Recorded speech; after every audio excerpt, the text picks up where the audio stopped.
এই ইলিবারাল ডেমোক্রেসি যেভাবে দেখা যাচ্ছে, সেখানে শুধু নির্বাচন হলেই যে আমরা একটা ভালো মুক্ত গণমাধ্যম পাবো সেটা নিশ্চিত না। আমি ধারণা করি খুব বড় একটা বিজয় নিয়ে বিএনপি হয়তো ক্ষমতায় আসবে। জনাব তারেক রহমানের সফলভাবে রাষ্ট্র পরিচালনা করা, যাতে আমাদের সবার স্বার্থ নিশ্চিত থাকে, সেটা আমাদের সবার নিজের স্বার্থেই জরুরি।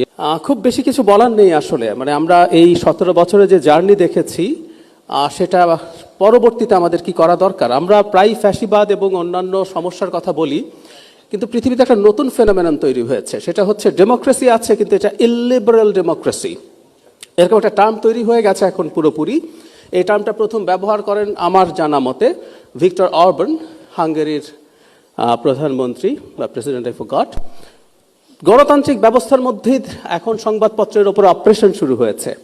ভারতের কথা আমরা যদি দেখি যে বিজেপি সরকার তার গণমাধ্যমের উপরে কি ধরনের অপারেশন তৈরি করছে।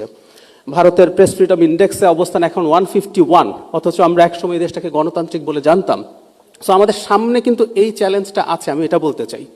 আমরা একটা নির্বাচনী ব্যবস্থার মাধ্যমে একটা নির্বাচিত সরকার পাবো, কিন্তু একটা নির্বাচিত সরকারের অধীনেও একেবারে মুক্ত গণমাধ্যম পাবো কিনা সে প্রশ্নটা আমাদের জারি রাখতে হবে, কারণ পৃথিবীর প্রবণতা কিন্তু এইরকমই। আমি প্রায়ই বলছি যে ডানপন্থার যে প্রবণতা সামনে দেখা যাচ্ছে, এই ইলিবারাল ডেমোক্রেসি যেভাবে দেখা যাচ্ছে, সেখানে শুধু নির্বাচন হলেই যে আমরা একটা ভালো মুক্ত গণমাধ্যম পাবো সেটা নিশ্চিত না। তবে আসার একটা জায়গা আছে, সেটা হলো এই 2006 সালে যে বিএনপি ছিল, সেই সময় আমরা দেখেছি ওই সময় বিএনপি যথেষ্ট মুক্ত গণমাধ্যমে বিশ্বাস করেছে, এবং ওই সময় আমরা এখনও রেফার করি আমরা পত্রিকায় কি দেখতে পেতাম। জনাব তারেক রহমান এখানে আছেন, বেগম খালেদা জিয়া, পুরো সরকার সম্পর্কে দুর্দান্ত সব বিদ্রুপাত্মক কার্টুন ছিল, এবং অনেক ক্ষেত্রে, আই রিপিট, অনেক ক্ষেত্রে সব কার্টুন সঠিকও ছিল না, নিউজ সঠিক ছিল না, কিন্তু এই টলারেন্সটা তাদের জায়গা থেকে ছিল। সে কারণে আমি আশাবাদী হতে চাই সামনের সময়ে এটা খুব ভালো জায়গায় পৌঁছবে। আর সবসময় আসলে এটা মনে রাখতে হবে, একটা ঝুঁকির জায়গায় একটু বলে রাখি, সেটা হচ্ছে আমি ধারণা করি খুব বড় একটা বিজয় নিয়ে বিএনপি হয়তো ক্ষমতায় আসবে।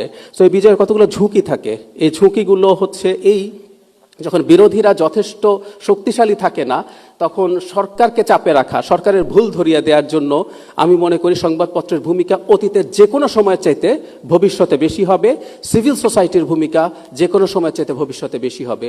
সুতরাং এখানে আপনারা যারা মেইন স্ট্রিম মিডিয়াতে কাজ করেন, যারা অনলাইনে কাজ করেন, আমি নিজেও আমার জায়গা থেকেও চেষ্টা করব এই ব্যাপারটা যতটা সম্ভব জারি রাখার। ভবিষ্যতে আমাদের যে অপশন আছে, আমি কথাটা প্রায় বলি, বিএনপি এবং সেটার প্রধান হিসাবে জনাব তারেক রহমানের সফলভাবে রাষ্ট্র পরিচালনা করা, যাতে আমাদের সবার স্বার্থ নিশ্চিত থাকে, সেটা আমাদের সবার নিজের স্বার্থেই জরুরি। এবং আমি বিশ্বাস করি সংবাদ মাধ্যম সেই কাজটা সাহসের সাথে করবে, এবং সাহসের সাথে করতে পারলে এটা